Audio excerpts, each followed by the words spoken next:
Thanks so much for being with us.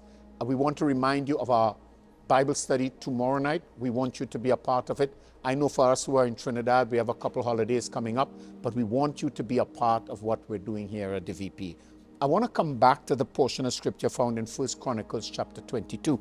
And it simply says in verse 5, David said, "My son Solomon is still young and inexperienced. And since the temple to be built for the Lord must be a magnificent structure, famous and glorious throughout the world, there are two contrasting things here. One, the inexperience of Solomon, the youth of Solomon, and two, what the structure will demand to be built. So you have a magnificent structure, but you also have an inexperienced individual. And so what David is rationalizing is that Solomon will not be able to accomplish what he needs to in a timely manner if he doesn't have some help.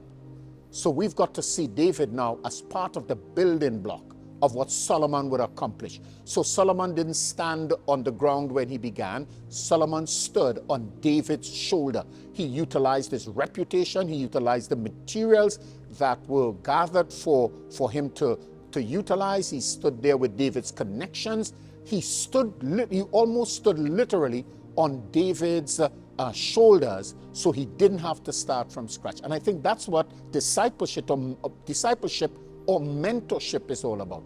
That we create an atmosphere, create a structure that people who are supposed to take the journey to the next leg, we don't let them run from start.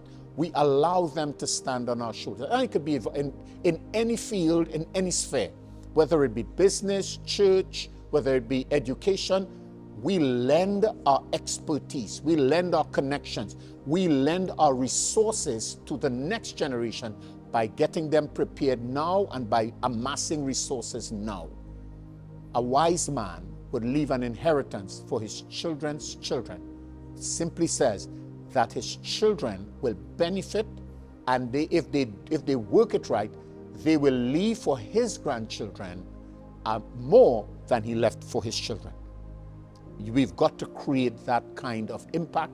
We've got to create that kind of structure within our lives, within our ministry, within our service, even within our families. Because we've got to keep in mind, Solomon was one of David's sons. So yes, get the resources ready, because we're not going to utilize everything for this generation. We're going to leave some of it for another. Let's get enough. Let's get enough so that it would be useful for them. God bless.